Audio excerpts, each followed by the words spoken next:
कहाँ ये भागी जा रही हैं? वो कौन लक्ष्य है जिसने इन्हें बेचैन कर रखा है?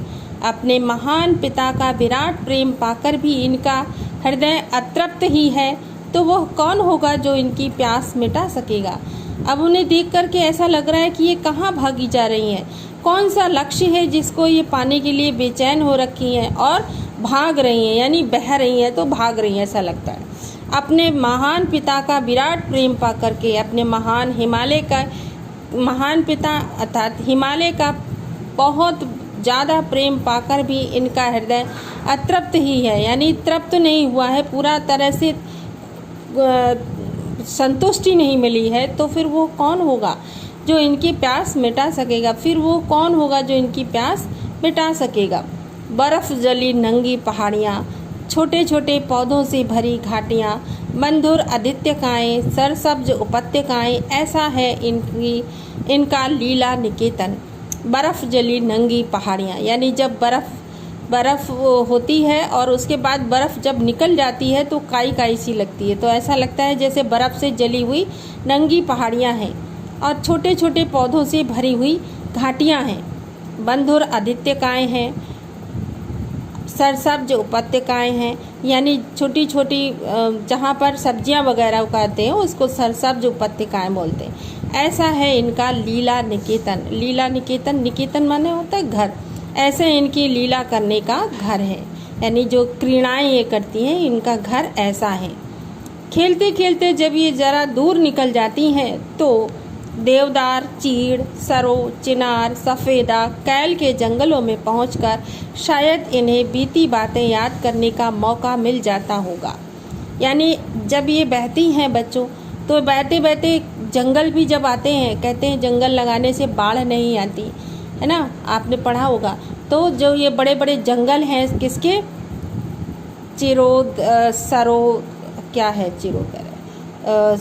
चीड़, सरो, चिनार, सफ़ेदा, कैल के जंगलों में जब ये पहुंचती हैं तो इन्हें बीती बातें याद करने का मौका मिल जाता होगा, अर्थात ये वहाँ पर ठहर जाती हैं और अपनी बीती हुई बातें याद करने लगती हैं।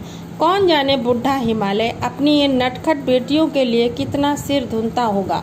और ये जो शैतान बेटियां हैं, उनकी नटखट मतलब शैतान बेटियां हैं, उनको देख करके बुढ़ा हिमालय बेचारा अपना सिर धुनता होगा, यानी बहुत परेशान होता होगा कि बहुत शैतान है।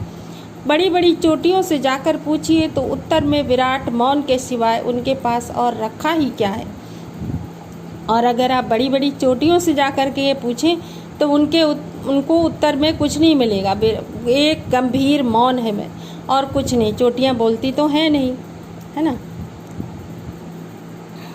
सिंधु और ब्रह्मपुत्र ये दो ऐसे नाम हैं जिनके सुनते ही रावी, सतलुज, व्यास, चनाब, झेलम, काबुल, कुभा, कपिशा, गंगा, यमुना, सरयू, गंडक, कोसी आदि हिमालय की छोटी बड़ी सभी बेटियां आंखों के सामने नाचने लगती हैं।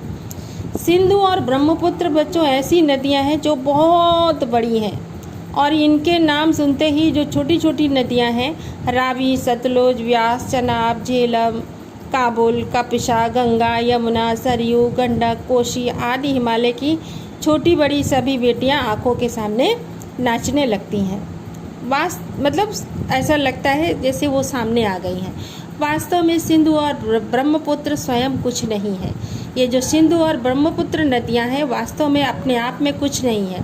दयालु हिमालय के पिघले हुए दिल की एक एक बूंद न जाने कब से इकट्ठा होकर इन दो महानदों के रूप में समुद्र की ओर प्रवाहित होती रही है।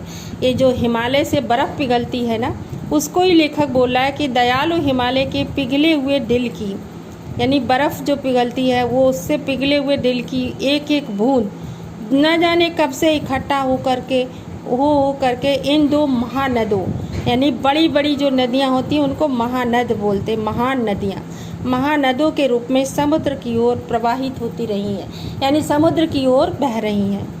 कितना सौभाग्यशाली है वो समुद्र जिसे पर्वतराज हिमालय की इन दो बेटियों का हाथ पकड़ने का श्रेय मिला।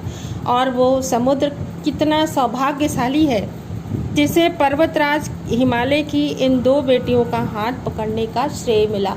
यानी कहते हैं ना कि जब लड़की पैदा होती है अपने घर में तो वो माँ बाप का घर होता है, लेकिन विवाह के बाद जब वो जाती है तो वो ससुराल में जाती है, पति के हाथों उसका हाथ में दिया जाता है।